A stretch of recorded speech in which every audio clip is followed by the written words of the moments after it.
Genesis 21, 8 through 34. Devotional focus verse. And God opened her eyes, and she saw a well of water, and she went and filled the bottle with water, and gave the lad drink. Genesis 21, 19. About 40 years ago, a lady in our church was widowed when her 3 children were young. In time, taxes were due on her house, and her car transmission needed repair, and she did not have enough money for either one. One morning, as she left her house to catch a bus to work, she noticed an envelope on the ground just outside her front door. She hurriedly picked it up, and seeing that it was addressed to her, put it into her purse. Then, realizing that the children had probably dropped it when they brought in the mail the previous evening, she pulled the envelope back out and opened it as she walked. Inside were 7 $50 bills. She was so astonished that she almost dropped it. The money had been folded inside a small note card that said simply, "Jesus loves you and we do too." That money was enough to finish paying the taxes and get the transmission repaired. God was watching out for His child, and He is ever mindful of His own. In today's text, Hagar and Ishmael had been sent away from Abraham's home with bread and water, and they went into the desert. When their provisions were gone, it seemed that death was imminent. But God heard the boys' cry. Deliverance came. As the focus verse says, Hagar saw a well and they were sustained. When we face life's difficulties and it seems there is no solution, we can look to God. Our circumstances have not escaped His notice. He cares about each one of us just as He cared about this widow and Hagar and Ishmael. The answer will probably not come for us in the same way it did for them, but God will come through. We will find Him to be a very present help. As we serve Him day by day, He will sustain us and be our comfort and strength.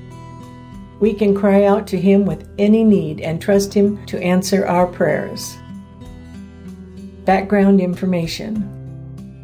This segment of Genesis 21 covers 2 key events in Abraham's life: the separation from Hagar and Ishmael, and his covenant with Abimelech. Ishmael, Abraham's son by Hagar, the Egyptian handmaid, was 14 years old when Isaac was born. See Genesis 16:16 and 21:5. Scholars believe that Isaac may have been 3 years old when he was weaned, which would mean that Ishmael was about 17 at the time of the events in today's text. A celebration feast at the time of weaning was a common practice.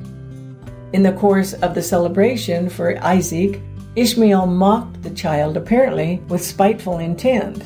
See Galatians 4:29. Until Isaac's birth, Ishmael had been Abraham's heir and would have led the family upon Abraham's death. In Abraham's culture, as the son of a bondwoman, Ishmael forfeited that position to Isaac, who was the son of Abraham's wife. Sarah referenced this custom in verse 10, and angry at Ishmael's mocking, demanded that Hagar and Ishmael be cast out.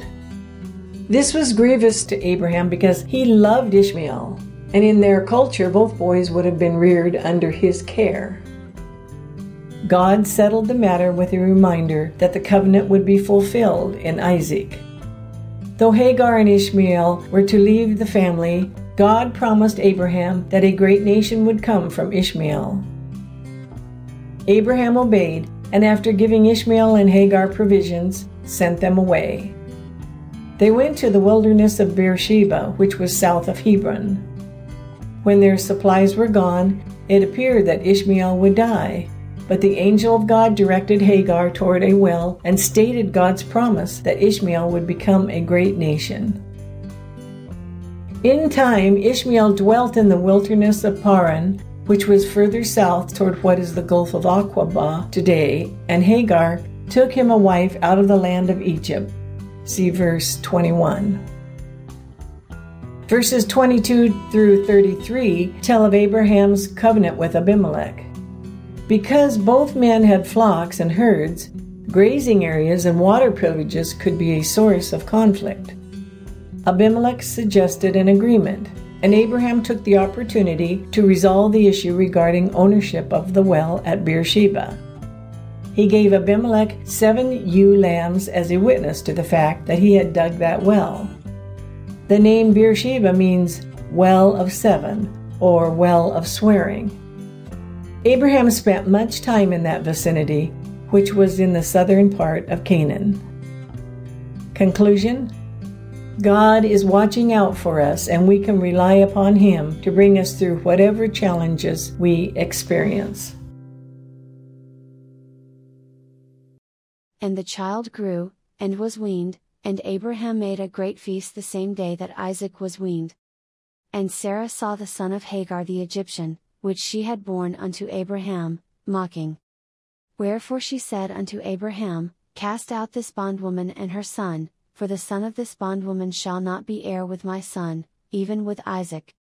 And the thing was very grievous in Abraham's sight because of his son. And God said unto Abraham, Let it not be grievous in thy sight because of the lad, and because of thy bondwoman, in all that Sarah hath said unto thee, hearken unto her voice, for in Isaac shall thy seed be called. And also of the son of the bondwoman will I make a nation, because he is thy seed. And Abraham rose up early in the morning, and took bread, and a bottle of water, and gave it unto Hagar, putting it on her shoulder, and the child, and sent her away, and she departed, and wandered in the wilderness of Beersheba. And the water was spent in the bottle, and she cast the child under one of the shrubs. And she went, and sat her down over against him a good way off, as it were a bow shot, for she said, Let me not see the death of the child. And she sat over against him, and lift up her voice, and wept. And God heard the voice of the lad, and the angel of God called to Hagar out of heaven, and said unto her, What aileth thee, Hagar? Fear not, for God hath heard the voice of the lad where he is.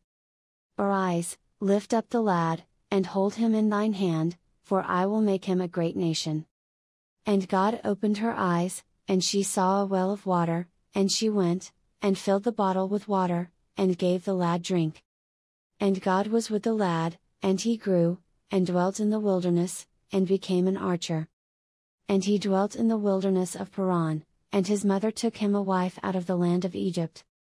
And it came to pass at that time, that Abimelech and Phicol the chief captain of his host spake unto Abraham, saying, God is with thee in all that thou doest. Now therefore swear unto me here by God that thou wilt not deal falsely with me, nor with my son, nor with my son's son, but according to the kindness that I have done unto thee, thou shalt do unto me, and to the land wherein thou hast sojourned. And Abraham said, I will swear. And Abraham reproved Abimelech because of a well of water, which Abimelech's servants had violently taken away. And Abimelech said, I wot not who hath done this thing, neither didst thou tell me, neither yet heard I of it, but today. And Abraham took sheep and oxen, and gave them unto Abimelech, and both of them made a covenant. And Abraham set 7 ewe lambs of the flock by themselves. And Abimelech said unto Abraham, What mean these 7 ewe lambs which thou hast set by themselves? And he said, For these 7 ewe lambs shalt thou take of my hand, that they may be a witness unto me, that I have digged this well. Wherefore he called that place Beersheba, because there they sware both of them. Thus they made a covenant at Beersheba. Then Abimelech rose up, and Phicol the chief captain of his host, and they returned into the land of the Philistines. And Abraham planted a grove in Beersheba, and called thereon the name of the Lord, the everlasting God. And Abraham sojourned in the Philistines' land many days.